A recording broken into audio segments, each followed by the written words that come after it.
Not hard to see how with one little power you set up the scene. The little guy's sinking, the bigger fish swims.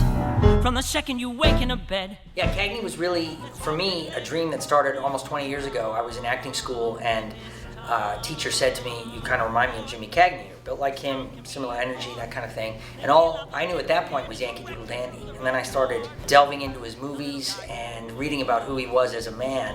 And it just, this passion for creating a story about Jimmy Cagney, getting that story out there, sort of grew in me. Cagney was known primarily to the masses as the quintessential tough guy in the old movies of the 30s and 40s and even 50s. But he won one Academy Award for playing George M. Cohan, a song and dance man.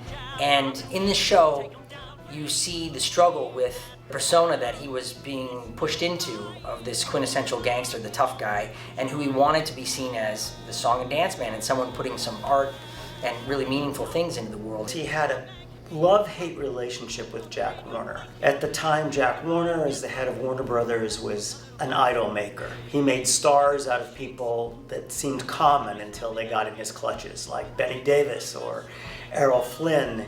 So when Warner got a hold of James Cagney, who had then been an actor on Broadway and in vaudeville, he made him into this gangster persona that took him such a long way in the movies. So what we've decided the play is about is a person who resists the image that has made him rich and famous and actually beloved. We thought when we were devising the score that to not include numbers, a couple of iconic numbers like Yankee Doodle Dandy, Grand Old Flag in the score would not be doing service to the song and dance side of Cagney.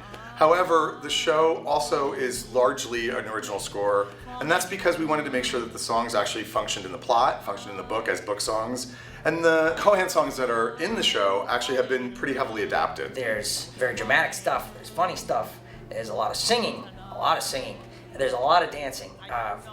Big production numbers, a lot of tap dancing. Jeremy Benton, who's just a world-class tap dancer and great actor, great singer, plays Bob Hope, among other things. And everybody in the show, all four of those who get to dance, are phenomenal tap dancers, and we do a lot of it. I think the intimacy of the York Theater and the magnitude of the dance, the Josh Burgas choreography that's going to go on in this place is one of the major things that I'm looking forward to. One of the most interesting things about Cagney is how it's original. It feels familiar because it's a character that we know, but we learn things about this character we did not know. We move through time in a different way.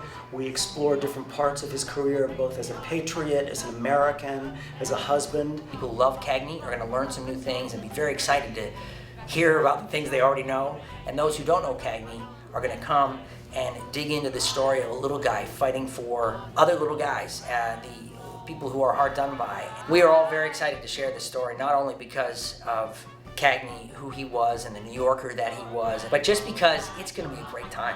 There's a lot of tap dancing, there's a lot of great songs, and we can't wait to see you in the audience.